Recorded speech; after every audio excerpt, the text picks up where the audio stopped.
ஜெகத்குருவே சரணம். ஊனிலும் உடம்பிலும் முழுவதுமாய் நீ இருக்க, ஊனிலும் உடம்பிலும் முழுவதுமாய் நீ இருக்க, எடுத்த பிறவி முழுசும் உன் பேர சொல்லிடுவேன், எடுத்த பிறவி முழுசும் உன் பேர சொல்லிடுவேன்.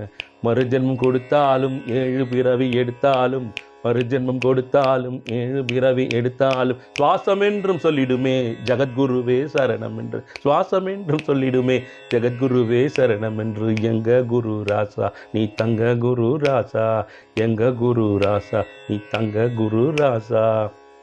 இந்த பாட்டோட 3 ஸ்டான்ஸாவை பாடி முடிச்சிட்டோம். ஒரு நாள் நைட்டு ஒரு 1/2 an hourல எழுதின பாட்டுங்க இந்த பாடல். ஒரு ஒரு நல்லா இது ஒரு பாமரத்தனமான ஒரு பாடலாக இருக்கணும், ஒரு சாதாரண எளிய தமிழில் எழுதணும் அப்படிங்கிறதுக்காக எழுதப்பட்ட பாடல். இந்த பாட்டு எழுதினப்போ கூட சில இடத்துல பார்த்தீங்கன்னா உன் என் அப்படின்னு வரும், இந்த ஒற்றையில் சொல்கிற மாதிரி வரும். அதுக்கு ஒரு நண்பர் ஒருத்தர் இருக்கார், நம்ம குரூப்பில் நிறைய பேர் வந்து இந்த கவிதைகள் கட்டுரைகள்லாம் எழுதுவாங்க. ஒரு நண்பர் கோயம்புத்தூரில் இருக்கார், அவர் கால் பண்ணி, எனக்கு ரொம்ப நண்பர், அவர் கால் பண்ணி சரவணன் சார் என்ன எல்லாம் வந்து உன் என் நீ வான்றாங்க ராயரை, எப்படி அது சொல்லலாமா அப்படின்னு கேட்டார். ஏன் என்ன இது மரபு கவிதை மாதிரி எழுதுறாங்க, அதில் என்னங்க தப்பு இருக்குன்னு. ஆனால் அவர் சொல்ல ஒரு நல்ல ஸ்டேட்மெண்ட்லாம் சொன்னால் நம்ம ஏற்றுக்கணும். அதை மந்திராலயம் இல்லைங்க, ஒரு நான் சொல்கிறது ஒரு 30 years பேக் மந்திராலயம் ஆரம்ப காலகட்டத்தில் அங்கே போயிட்டு இருந்தப்போ நான் இந்த மாதிரி ஒரு ஒரு வால் அந்த கோவில் பிரகாரத்தில் சாஞ்சி உட்காந்துட்டு இருக்கேன். அந்த கோயிலை சுற்றி வர்றார் ஒருத்தர். அவர் வரவர் என்ன பண்ணுறாரு, சரியாக உட்காருங்க தம்பி அப்படின்ட்டு போகிறாரு. நான் ரொம்ப அந்த அளவுக்கு மோசமாலாம் உட்காரல, சாஞ்சி உட்காந்துருந்தேன். சரியா உட்காருங்க அப்படின்னாரு. நான் அவரை பார்த்துட்டு இருந்தேன். ராயர் இருக்கார்ல உள்ள அப்படின்னாரு. நான் அப்படியே அசந்து போயிட்டு அவர் சொன்னதை கேட்டு, ராயர் உள்ள இருக்காரு, ஏன் உள்ள இருக்காரு, அவர் அந்த இடத்துல இருக்காரு, நான் இங்கே உட்காந்துட்டு இருக்கேன். ஆனால் அதற்கே அந்த நபர், அந்த அன்பு நெஞ்சம் அந்த வார்த்தையை சொன்னது, அது கேட்கறதுக்கே ரொம்ப அது என்ன ஒரு சந்தோஷமா இருந்தது. அப்புறம் சரியா உட்காந்தோம். அந்த மாதிரி இந்த மாதிரி ராயருடைய அந்த நீ வா உன் அந்த மாதிரிலாம் எழுதக்கூடாது. அவர் என்ன சொன்னார், இல்லை சரவணன், முருகர், விநாயகர், இல்லை பெருமாள், இந்த மாதிரி தெய்வங்கள் இறைவன் கிட்ட பாடும் போதெல்லாம் அப்படி அப்படி சொல்லலாம், கவிதையெல்லாம் எழுதலாம், வா போ சொல்லலாம், அவன் இவன் அதெல்லாம் சொல்லலாம். ஆனால் குருநாதர் அப்படி சொல்லக்கூடாது அப்படின்னு சொன்னார். நான் இந்த வரி எழுதும் போது கூட அந்த உன்னுன்ற வார்த்தையை உம்முன்னு தான் போட்டேன். இதில் நம்ம பெருசாலாம் சில பல விஷயங்களுக்கெல்லாம் வாதிடக்கூடாதுங்க. குருராஜர் அப்படிங்கிறது அவர் மகானுபாவர், மகாபிரபு. எவ்வளோ பெரிய இடத்துல எந்த உச்சத்தில் உட்கார்ந்து இருக்கிறார். அவருக்காக எத்தனை பேர் இந்த மாதிரிலாம் சொல்கிறாங்களே அப்படின்னு பார்க்கும்பொழுது, குருராஜா அவ்வளோ உயரத்தில் அமர்ந்து அத்தனை நபர்களை லட்சோப லட்சம் பக்தர்களை நீங்கள் பார்த்துட்டு இருக்கீங்க. அவர்களுடைய அபிமானங்களை உங்களுக்கு சொல்லிட்டு இருக்காங்க. இது என்ன எவ்வளோ மாதிரியான ஒரு பரம சந்தோஷம் இது அப்படின்னு தான் நினைக்க தோணும். நம்ம வீட்டில் சரி, இல்லை ஆஃபீஸில், இல்லை பணிபுரிகிற இடத்துல ராயருடைய ஃபோட்டோவோ இல்லை விக்கிரகமாக வச்சுருந்தா, தயவு செய்து அதை வந்து எப்போவுமே வந்து அது தூய்மையான முறையில் அது அழகாக வந்து திலகங்கள் அந்த நாமங்கள்லாம் வச்சு, பூக்கள் புஷ்பங்கள்லாம் வச்சு, அது ஊதுபத்தி இல்லை சூடம் காமிக்கிறதோ இல்லை வந்து மங்களாரத்தி பண்ணுறதோ ஏதாவது தொடர்ந்து அதை பண்ணுங்கள். எந்த இடத்துலையும் ராயருடைய படத்தை வந்து நீங்கள் அலுவலகத்தில் வச்சுருந்தாலும் சரி, வீட்டில் வச்சுருந்தாலும் சரி, ஏதோ ஒரு ஃபோட்டோ இருக்குது அப்படின்னு சொல்லிட்டு வைக்காதீங்க. ஒரு வீட்டில் ஒரு பெரியவர் இருந்தால் அவருக்கு எந்த மாதிரியெல்லாம் மரியாதையை நாம் தருவோமோ, பெரியவர்கள் சொல்ல முடியாது. ஏன்னு கேட்டால் இந்த காலத்தில் பெரியவர்களுக்கு மரியாதை கொடுக்குறாங்களா இல்லையான்னே தெரியல. சரி, அது ஒரு புறம் இருக்கட்டும். ஒரு சக்தி வாய்ந்த மனிதர், ஒரு பவர்ஃபுல் பர்சன் இருக்கிறாங்க, ஒரு ஸ்ட்ரிக்டான அப்பா இருக்காரு, இல்லை அந்த மாதிரி யாராவது வந்து ஒரு பவர்ஃபுல்லான பர்சன் இருக்காங்கன்னா அவங்களா தான் நம்ம குருராஜரை நாம் அந்த இடத்தில் நினைக்க வேண்டும். உட்கார்ந்துருக்கார் அவர் நம்ம கிராஸ் பண்ணி போகும் கூட ஒரு பவ்யத்தை கடைபிடிக்க வேண்டும். ஏதோ ஒன்று அப்படி நம்ம போயிடக்கூடாது. அந்த மாதிரி அது நம்ம நிறைய சொல்லுவோம். என்ன கோயிலெலாம் போனால் கூட சரிங்க தரிசனம் பண்ணுங்க, மங்களாரத்தி காமிப்பா, ஆரத்தி காமிப்பா அப்படின்வாங்க. அப்படிலாம் பண்ணக்கூடாதுங்க. ராயர் அந்த இடத்தில் அமர்ந்திருக்கிறார், உட்கார்ந்திருக்கிறார், அவர் நம்மை பார்த்து கொண்டிருக்கிறார் அப்படின்னும் பொழுது, அவர் உட்கார்ந்திருந்தால் என்ன மாதிரியெல்லாம் நம்முடைய அந்த அவருக்கு செய்யக்கூடிய அந்த வணக்கங்கள் மரியாதைகள் இருக்குமோ அதிலிருந்து துளியும் பிசகாமல் கண்டிப்பாக செய்யணும். வீட்லேயும் அப்படி பண்ணுங்க. பூஜை ரூம் இருக்குன்னா பூஜை ரூமில் அவர் பிரார்த்தனை பண்ணுங்கள், பூஜை பண்ணுங்கள். பூஜை முடிந்த பிறகு அந்த பூஜை ரூமை க்ளோஸ் பண்ணுவீங்க. இல்லை அவரது படத்தை வந்து ஏதாவது ஸ்க்ரீன் இல்லை கபோர்டில் வச்சு எடுத்து வைங்க. சார் ஹாலில் இருக்க என்ன பண்ணுறதுன்னா அது ஒன்றும் பண்ண முடியாது. ஹாலில் இருந்தால் ஹாலில் அப்படியே தான் வச்சாகணும். சில வீடுகள்லாம் பார்த்திங்கன்னா ஹாலில் பெருசாக வச்சுருப்பாங்க, வெல்கம் பண்ணுறாங்க, அது ஓகே. பட் அது பூஜை அறை தொடர்ந்து பூஜைகள் நடைபெற்று கொண்டு இருக்கிறது ஒரு இடத்துல அப்படின்னும் பொழுது அது வந்து ரொம்ப மங்களகரமாக அவர் அந்த இடத்தில் சாட்சாத்தாக அமர்ந்து கொண்டு அனைவருக்கும் அவருடைய அருளாசிகளை கொடுத்து கொண்டு இருக்கிறார் அப்படின்றத நாம் நினைவில் நிறுத்தி கொண்டு அவரை எந்த அளவுக்கு நம்மளால் எந்த அளவுக்கு முடியுமோ அந்த அளவுக்கு வந்து அவரை வந்து தூய்மையாக வச்சுக்கணும் கண்டிப்பாக. அதெல்லாம் மாற்றங்கள் இருக்கக்கூடாது. அந்த பூஜை அவர் முன்னால் வைக்கக்கூடிய அந்த விஷயங்கள்லாம் நல்லபடியாக இருக்கணும். அதை கடைபிடிங்க முதல்ல. இந்த கர்மான்னு சொல்கிறீங்க பாருங்க, நல்லது நடக்க மாட்டேன்து, எதிர்பார்த்ததெல்லாம் வரமாட்டேன்து, நான் ஒன்று நினச்சா இது ஒன்று போகுது, தவறான முடிவுகள் எடுக்கிறோம், இது வரக்கூடாது வந்து தொலைந்து விடுகிறது, இதெல்லாம் சொல்கிறோம் இல்லைங்களா? அதுக்கெல்லாம் இதெல்லாம் ஒரு காரண காரியங்கள் இருக்கிறது. இதெல்லாம் காரண காரியங்கள் இருக்கிறது. ஏன்னு கேட்டால், நாம் தொடர்ந்து பூஜை செய்யும்பொழுது, தொடர்ந்து ஸ்லோகங்கள் சொல்லும்போது, தொடர்ந்து குருராஜரை பிரார்த்தித்துக் கொண்டிருக்கும்போது, என்ன ஆகும்னா நம்முடைய எண்ண அலைகள் மாறுபடும். நம்ம எண்ணங்கள், சிந்தனைகள் மாறுபடும். ஏதோ ஒரு சின்ன அளவிலாவது அதனுடைய மாற்றங்கள் உருவாகும்போது, அதில் அந்த சின்ன மாற்றங்கள் உருவாகும்போது என்ன ஆகும்னு கேட்டா, நாம் செய்யக்கூடிய முயற்சிகளில் மாற்றம் வரும். நாம் பேசக்கூடிய வார்த்தைகளில் மாற்றம் வரும். பழகக்கூடிய நபர்களிடம் நம்முடைய பழக்கவழக்கங்கள் மாறுபடும். இந்த மாதிரி ஒவ்வொரு விஷயங்களும் மாறுபடும்போது என்ன ஆகும்னா, என்டையரா அவர் லைஃப் இஸ் டோட்டலி சேஞ்ச்ட். ஒரே அப்படியே நேரா ஸ்ட்ரெயிட்டா போய் ரைட் டர்ன் அப்படி எடுக்கிறது கிடையாதுங்க இது. இது ஜஸ்ட் அப்படியே ரைட்ல வந்து அப்படியே திரும்பி அப்படியே லெஃப்ட்ல போயிட்டு அப்படியே தான் போகும் இந்த வாழ்க்கை அப்படிங்கிறது. அதனால இது எல்லாத்துக்குமே காரண காரியங்கள் இருக்கிறது. முதல் வேலையா உங்களது பூஜை அறையாக இருந்தாலும் சரி, உங்களது அலுவலகமாக இருந்தாலும் சரி, இல்ல உங்க ட்ரால நீங்க ராயர் ஃபோட்டோ வச்சிருக்கீங்க அப்படின்னாலும் சரி, அந்த இடத்தை புனிதத்துவம் மிக்க இடமாக மாற்றி, வணங்கத்தக்க இடமாக அதனை மாற்றி, எப்பொழுதும் அதில் கவனமாக இருங்கள். அந்த இடத்திலிருந்து தான் நீங்கள் செய்யக்கூடிய, உங்களுக்கு வரக்கூடிய மாற்றங்களும், ஏற்றங்களும் இருக்கிறது. நம்ம வாழ்க்கையில ஒரு மிராக்கிளோ, ஒரு விஷயமோ யாருக்காவது நடந்துன்னு வச்சுக்கங்க, அத பார்த்து இன்னொருத்தர் சொல்றத நினைச்சு தான் ஆச்சரியப்படுவோம். ஏங்க அவருக்கு அப்படி நடந்ததாங்க. எப்படி நடந்திருக்க முடியும் அது? அங்க போனாராம், இங்க வந்துருச்சாம். இந்த கோயில் போனாராம், அது நடந்துருச்சாம். அங்க விழுந்து கும்பிட்டாராம், இது நடந்துருச்சான்னு சொல்லிட்டு, இன்னொருவர் வெற்றி பெற்ற தகவல்களையும், வெற்றி பெற்ற விஷயத்தையும் ஆச்சரியமாக மீண்டும் மீண்டும் கேட்டுக்கொண்டிருக்கிறோமே தவிர, நாம் வந்து ஒரு வெற்றியாளர்களாக, அந்த மிராக்கிளுக்கு உட்பட்ட ஒரு நபராக மாறுவது எப்படி என்று சிந்திக்க தவறிவிடுகிறோம். அதனால இந்த மாதிரி சின்ன சின்ன காரியங்கள், சின்ன சின்ன விஷயங்கள் நாம் தொடர்ந்து பக்தியுடன் செயலாற்றப்படும் பொழுது, நீங்களும் அந்த மகிமைக்குள் உட்பட்ட நபராக மாறிவிடுவீர்கள். மாற்றப்படுவீர்கள். குருராஜருடைய அருளும், அனுக்கிரகமும் நிச்சயம் வந்து சேரும். சில விஷயங்கள நம்மளால மாத்தவே முடியாதுங்க. நம்ம நம்ம ஜீன் இருக்கு பாருங்க. அது எத்தனையோ ஆண்டாண்டு காலமாக தாத்தா காலத்திலிருந்து தொடர்ந்து வந்துட்டே இருக்கு. அது வந்துட்டே இருக்கும்போது என்ன செய்யும்னா, சில பல விஷயங்கள் அதில் மாறுதல் அப்படிங்கிறது தொடர்ந்து கண்காணித்து கொண்டிருப்பது மூலமாகத்தான் அதனை மாற்ற முடியும். திடீர்னு ஒரு இடத்துல கோவம் வர்றது, திடீர்னு எதேர்ச்சையா வந்து ஒருத்தர் எதனா பண்றாங்கன்னா, அமைதி காக்க வேண்டிய இடத்தில் நாம் எமோஷனல் ஆவுறது. இது எல்லாமே எந்த மாதிரினா, அந்த ஜீன்லேருந்து வரக்கூடியது. ஆனா, நின்று நிதானித்து இந்த கோபம், இந்த எமோஷனல், இந்த தடித்த வார்த்தைகள் இந்த இடத்தில் தேவைதானா? சொல்லலாமா? வேண்டாமா? பொறுமையை கடைபிடிக்க வேண்டும். அப்படிங்கிறது எங்க வரும்னா, நீங்கள் படித்துக் கொண்டிருக்கக்கூடிய புத்தகங்கள், படித்த புத்தகங்கள், இதிகாசங்கள், பழகிய நபர்கள், கேட்ட தகவல்கள், உங்களுடைய சொந்த எண்ணங்கள், வாழ்க்கை பற்றிய உங்களுடைய பார்வை, இதெல்லாம் ஒன்று சேர்த்து தான் உங்களை ஒரு தனித்துவமிக்க மனிதராக மாற்றும். அப்ப முழுக்க முழுக்க இந்த பூஜைகள், அதனோடு இந்த பூஜைகளும் அடக்கம். குருராஜருடன் நாம் தொடர்ந்து அவரிடம் தியானத்தில் இருப்பது, அவரை பூஜித்துக் கொண்டிருப்பது, சத் விஷயங்களை கேட்டுக்கொண்டிருப்பது. சிலர் பார்த்தீங்கன்னா, நெறைய பூஜை பண்ணுவாங்க, நெறைய தியானம் பண்ணுவாங்க, கோயில், குளம் போவாங்க, நடந்து போவாங்க, எல்லாம் பண்ணுவாங்க. ஆனா, அவர்கள் உள்ளுக்குள்ளாக எந்த மாற்றங்களுமே இருக்காது. அந்த மாற்றங்கள் எந்த மாற்றங்களும் பண்ணாமல், ஒரு மெஷின் மூவ்மெண்ட்டாக இது மட்டும் நடந்துட்டு இருந்தா, எந்த மாற்றங்களும் வரவே வராது அதுல. உள்ளுணர்வில் மாற்றம் வேண்டும். ஒரு நண்பர் பேசிக்கொண்டே இருந்தார். அவர் என்ன சொன்னாரு, அவரு அவர் வந்து மிகப்பெரிய ஒரு ஆன்மீகத்தில் ஒரு மிகப்பெரிய பயிற்சி பெற்றவர். இன்னொருத்தர் அந்த நண்பருடைய நண்பர். அந்த நண்பர் சொன்னாரு, "சார் அவரு இந்த மாதிரி இதெல்லாம் பண்ணியிருக்காரு சார். இந்த மாதிரி தியானத்திலலாம் பெரிய ஆளு. ரொம்ப இறைநிலை என்பது ரொம்ப இது அதிகம்." அப்படின்னு பேசிட்டே இருக்கும்போது, அவர்களுடைய வீட்டிற்கு யாரோ பணிபுரிய வந்திருக்கிறார்கள். ஒரு சின்ன ஏதோ ஒரு வொர்க் அவங்க வீட்ல ஒரு சின்ன வேலை. இந்த எலக்ட்ரிக்கல் டைப் ஆஃப் வொர்க் பண்ண வந்திருக்கிறாங்க. அவர்கள் அந்த அந்த வேலையை செய்து முடித்துவிட்டு சென்ற பின், அவர்கள் எந்த ஆட்கள்?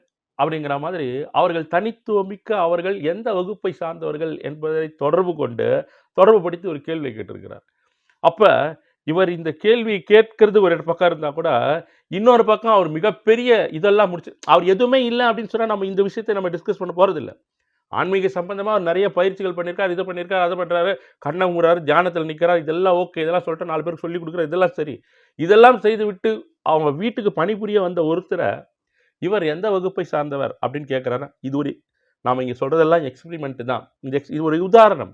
அப்ப இந்த கேள்வி ஏன் அவருக்கு வருகிறது அப்படின்னு அவர் உதாரணம் நம்ம எடுத்துட்டா, அதுதான் அவருடைய வாசனை. அவருடைய பழக்கவழக்கங்கள். அவர் வளர்ந்த சூழ்நிலை, வாழ்ந்த சூழ்நிலை, அவர் தாய் தந்தையர், அவருடைய மூதாதையர்கள், அந்த சிந்தனை, அந்த ஜீன் அப்படியே தான் இருக்கும். அது மாறாது. அது நீங்கள் மாற்றணும் அப்படின்னா அதுதான் விழிப்புணர்வு. இது சில வாசனை அப்படிங்கிறது சிலதெல்லாம் நம்ம எதுவுமே பண்ண முடியாது. அது அப்படிதான் வரும். எல்லாருக்குமே வரும். இப்ப நான் பேசிட்டு இருக்கேன்னா, அப்பப்ப அதனுடைய சிந்தனைகள் எட்டி எட்டி பார்க்கும். அப்பப்ப அதனை தட்டி தட்டி வைத்திருந்தால் தான் அந்த ஞானத்தின் பாதைக்குண்டான வாயிலை நாம் தொட முடியும்.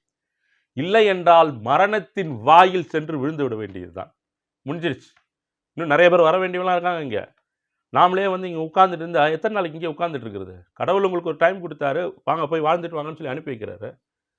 நீங்க வாழ்ந்துட்டு வாங்கன்னா, நீங்க திருப்பி திருப்பி நம்ம பொறாமை, பொச்சரிப்பு, இந்த கேள்விகள், சண்டை, வஞ்சகம், பொய், சூதுவாது, இன்னொருத்தனை அடிப்பது, இன்னொருத்தனை ஏமாற்றுவது, குத்துவது, இதெல்லாம் பண்ணிட்டு இதிலே வாழ்நாளை முழுவதுமாக முடிந்துவிட்டு, வாழ்நாள் கடைசியில வந்து நல்லா நெத்தி நிறைய விபூதியை போட்டு, "அப்பா, ஐயா, சுவாமி நல்லா காப்பாத்துப்பான்னா" குடுத்த டைம் முடிஞ்சு போச்சு. இருந்த வேலையில நீ எதுவுமே பண்ணல. கடைசியா வந்து என்னையா கேட்கறீங்க நீ?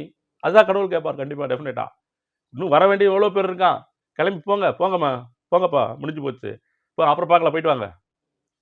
ஸோ இது ஏன்னா அவ்வளோதான், மூட்டையை எடுத்துக்கொண்டு கிளம்ப வேண்டியது தான் நம்ம. அப்ப இது எல்லாருக்குமே தாங்க. நீங்க இன்னொருத்தர் நீங்க வைத்திருக்கிற அளவுகோல் தான் இன்னொருத்தரை பற்றி, இவர் இவ்வளோ பெரிய ஆள், இவர் இவ்வளோ பெரிய மனுஷன் அப்படின்னு சொல்லிட்டு நீங்கள்லாம் மக்கள் அவர்களாக வைக்கக்கூடிய அளவுகோல். ஆனால் எவ்வளவு பெரிய மனிதராக இருந்தாலும் நீங்க வீட்டுக்கு தான் போகணும். உங்க அறைக்கு நீங்க போய் தான் ஆகணும். உங்களுடைய கட்டிலில் நீங்கள் படுத்து தான் ஆக வேண்டும். விட்டத்தில் ஃபேனை பார்க்கணும், இல்லை ஏசியை பார்க்கணும். அந்த உள்ளத்தில் நீங்கள் மட்டும்தான் இருப்பீர்கள்.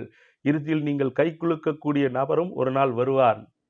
அன்னைக்கு தான் அது மாற்றமே கிடையாது, வருவான். அப்ப அந்த இடத்துல தனியா தான் இருந்தாகணும். அப்ப காலத்தை வெல்ல வேண்டும் அப்படின்னா அது என்ன பண்ணணும் தான் யோசிக்கணும். அது பக்தியின் மூலமாகத்தான் நிச்சயம் கொண்டு வர முடியும். அதுவும் குருராஜர் போன்ற, மந்த்ராலய மகாபிரபு போன்ற மிகப்பெரிய சன்னியாசிகளால் மட்டும்தான் ஒரு ஃபிராக்ஷன் ஆஃப் செகண்ட்ல நம்முடைய எண்ணத்தை, நம்முடைய புத்தியை மாற்றக்கூடிய வல்லமையும் வலிமையும் இருக்கிறது. நாம் அதுக்கு முயற்சிக்கணும். முயற்சிக்காம அவர்கள் மாற்ற மாட்டார்கள். ராயரே, நான் இந்த மாதிரி எண்ணத்தில் இருக்கிறேன், நான் இப்படி வரணும், உங்களோட உங்கள் மீது நான் அளவு கடந்த பக்தி வைத்திருக்கிறேன், உங்கள் மீது பாசம் வைத்திருக்கிறேன், இந்த மானிட பிறவியில் நான் இந்த இடத்துல பிறந்துட்டு இருக்கேன், என்னுடைய வாழ்க்கை நல்லபடியாக கிடைத்திரும் குருராஜா, நான் யாருக்கும் எந்த கெடுதலும் எப்போ செய்யறது கிடையாது, எனக்கு இடப்பட்ட வாழ்க்கை உங்களால் அருளப்பட்ட வாழ்க்கையாக நான் நினச்சி வாழ்ந்துட்டு இருக்கேன், எனக்கு இருக்கக்கூடிய வருமானங்கள், எனக்கு இருக்கக்கூடிய வரவுகள் எல்லாம் உங்களால் கொடுக்கப்படுகிறது, அளந்து தரப்படுகிறது, அவற்றை மனமகிழ்வுடன் நான் ஏற்றுக்கொள்கிறேன். எப்பொழுதும் மற்றவருக்காக நான் எந்த தீங்கும் செய்ததில்லை குருராஜா, உங்கள் அருளும் அனுகிரகத்துக்காக மட்டும்தான் காத்து கொண்டிருக்கிறேன், என்னையும் என்னுடைய குடும்பத்தையும் நீங்கள் காப்பாற்றுங்கள். சத்தியமாக பண்ணுவாருங்க, சத்தியமாக செய்து விடுவார். அடித்து சொல்கிறேன், கையில் சத்தியம் அடித்து சொல்கிறேன். ஆத்ம பக்தன் இந்த மூலையில், இந்த உலகத்தில் எங்கு இருந்தாலும் அவனை தேடி போயிட்டு கொஞ்ச நேரத்தில் எல்லாத்தையும் மாற்றி விட்டுருவார். கொஞ்சம் ஒரு ஃப்ராக்ஷன் ஆஃப் செகண்ட் கண்ணை தொடச்சி கண் கலங்கி கையை எடுக்கிறதுக்குள்ள உங்களுக்கே தெரியாது, யாராவது ஒருத்தர் வந்து நின்றுருப்பாங்க, ஏதோ ஒன்று பேசுவாங்க, ஏதோ ஒன்று நடக்கும், ஏதோ ஒன்று முடிஞ்சு போயிடும். முடிந்து போன பிறகு தான் நீங்கள் கதையை அளப்பீர்கள். அப்படி உட்கார்ந்துருந்தேன்னா, இப்படி கண்ணை கசக்கினேன்னா, ஒரு ஆள் வந்தாங்க, அப்புறம் காணுங்க அவரு. அதுதான் அவருடைய விளையாட்டு அந்த இடத்தில் நடக்கும். பாமர பக்தர்கள், அதாவது ஏதுமரியா பக்தர்கள் ரொம்ப பிடிக்குங்க குருராஜருக்கு. ஒன்றுமே தெரியல, என்னை காப்பாற்றுங்க காப்பாற்றுங்கன்னு கேட்குறான், என் பக்தை கேட்கிறாள், என் பக்தன் கேட்கிறான். அவங்கள தேடி வந்துடுவாருங்க அவர். தேடி வந்து கூட்டத்தில் எந்த கூட்டத்தில் எங்கே இருந்தாலும் சரி, அங்கே இருக்கிறார் ஈடு அவர்னு சொல்லி எடுத்துருவார். இங்கே இருக்காம பாரு அவன்டுருவார், அங்கே இருக்கா இருப்பாங்க அந்த அம்மா அப்படின்வார். பொறுமை, நிதானம் வேண்டும், எப்பவுமே பொறுமையாக இருக்க வேண்டும். இது மாயாஜால படமா இது? எல்லாம் நினச்சோடனே இன்றைக்கி இது பிடிக்கும், நாளைக்கு அது பிடிக்காது, வேறொன்று பிடிக்கும், அடுத்த நாள் இன்னொன்று பிடிக்கும், திருப்பி இது பிடிக்கும், இதெல்லாம் மாற்றிக்கொண்டே இருப்பீர்கள். உங்களுடைய எண்ணத்திற்கும் உங்களது எதிர்பார்ப்பிற்கும் குருராஜர், நீங்கள் கேட்கக்கூடிய தெய்வம் எதுவாக இருந்தாலும் சரி, குருவாக இருந்தாலும் சரி, எந்த குருவாக இருந்தாலும் சரி, உங்களுக்கு கொடுத்து கொண்டே இருக்க வேண்டும். எப்படிங்க நடக்கும் அது? எப்படி நடக்கும்? அந்த நெப்போலியன் பெரிய மாவீரன் சொல்கிறாங்க பாருங்கள், ஒரு புத்தகத்தில் போட்டிருந்தார்கள். அவர் மரணம் அடையும்போது சொன்னாராம், என்னை அந்த சாவப்பட்டியில் போட்டு கூட அது பக்கம் ரெண்டு ஹோல்ஸ் பண்ணிட்டு 2 கைகளையும் நான் வெளியே இருக்கணும், அந்த கைகள் கை ஆடினே போகணும் ரோட்டில், மக்கள் பார்க்க வேண்டும்.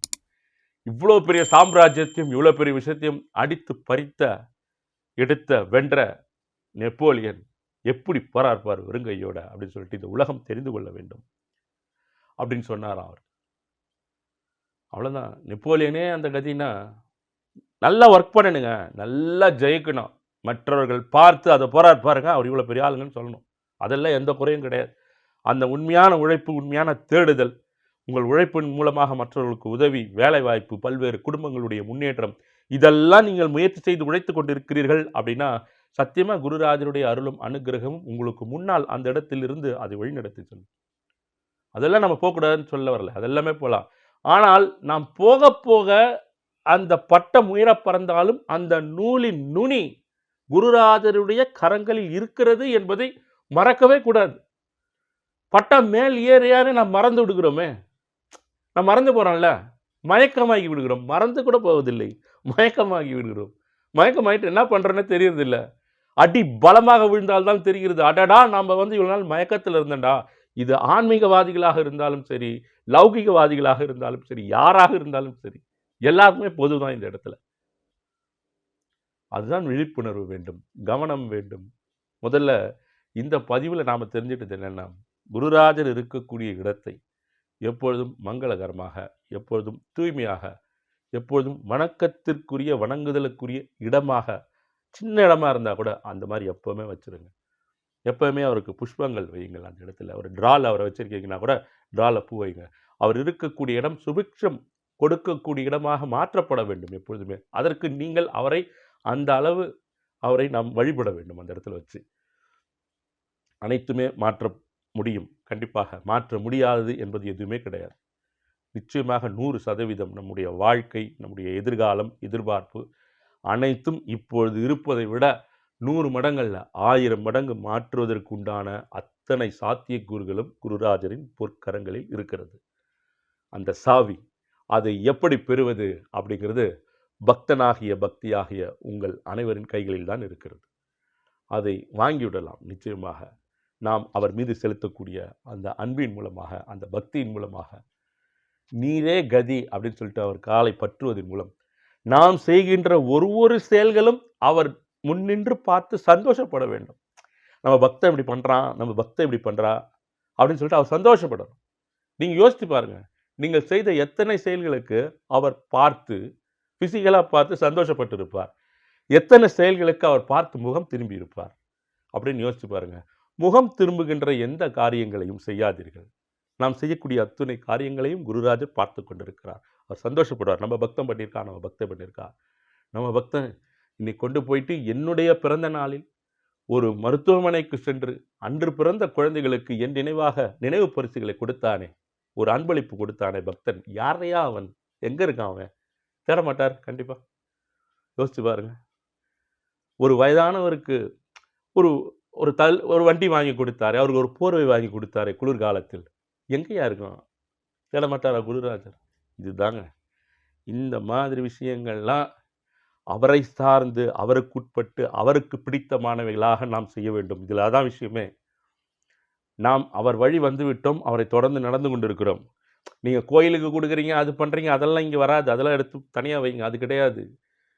இன்ஸ்டன்ட் இந்த மாதிரி ஆபத்தில் இருப்பவர்களுக்கு உதவுவது, அதுதான் அவருக்கு பிடித்தமானவர்களுக்கு உதவுவது. ஒரு குழந்தை பிறக்குது, எடுத்துகிட்டு போய் ஒரு கிஃப்ட்டுக்கு தரீங்க, கேட்குறாங்க என்னப்பா இன்னைக்குன்னு கேட்குறாங்க. யாரோ ராகவேந்திர சுவாமியாங்க, அவருடைய பிறந்த நாளாம், அது 2-3 பக்தர்கள் வந்து கொடுத்துட்டு போகிறாங்க அப்படின்னு சொல்கிறாங்க. அந்த அம்மாவும் மகிழ்ச்சியாக வாங்கிக்கிறாங்க. ஒரு அரசாங்க மருத்துவமனை அப்படின்னா ஓரளவுக்கு வசதி குறைவாக எதிர்பார்ப்பு உள்ளவர்களாகத்தான் இருப்பார்கள், வாங்கி வச்சுக்கிறாங்க. அதை வச்சுட்டு காலத்திற்கும் சொல்லி கொண்டு இருப்பார். எத்தனை காலமானாலும் அந்த தாய் மகிழ்ந்து மகிழ்ந்து அந்த குழந்தைகிட்ட சொல்லுவாள், டேய் கண்ணா, இப்படி பிறகும் போதே அதிர்ஷ்டக்காரன்டா, அன்னைக்கே எடுத்துகிட்டு வந்து ஒரு கிஃப்ட் கொடுத்தாங்கடா, அன்பளிப்பு, ராகவேந்திர சாமி பிறந்த நாள் அன்னைக்கு நீ பிறந்தன்னு கொடுத்தாங்கடா. அவ்வளோதான், அது ட்ராவல் பண்ணும் இன்னொரு 50 வருஷம், அதுக்கப்புறம் இன்னொரு 50 வருஷம் ட்ராவல் பண்ணும். அப்போ தேடுவாரா தேட மாட்டார் அவங்கள? யாருப்பா எங்கேப்பா இருக்கான்னு சொல்லிட்டு அவருடைய அனுகிரகம் கிடைக்குமா கிடைக்காதா? சிந்திக்க வேண்டும், யோசிக்க வேண்டும். இருக்கின்ற நாளில் நிச்சயம் குருராஜருடைய அருளையும் அனுகிரகத்தையும் பெற வேண்டும். அவரின் அன்பை முழுமையாக நாம் பெற வேண்டும். கண்டிப்பாக நிச்சயம் கிடைக்கும். அடுத்த பதிவில் சந்திப்போம். நன்றி, வணக்கம். ஜெகத்குரு சரணம்.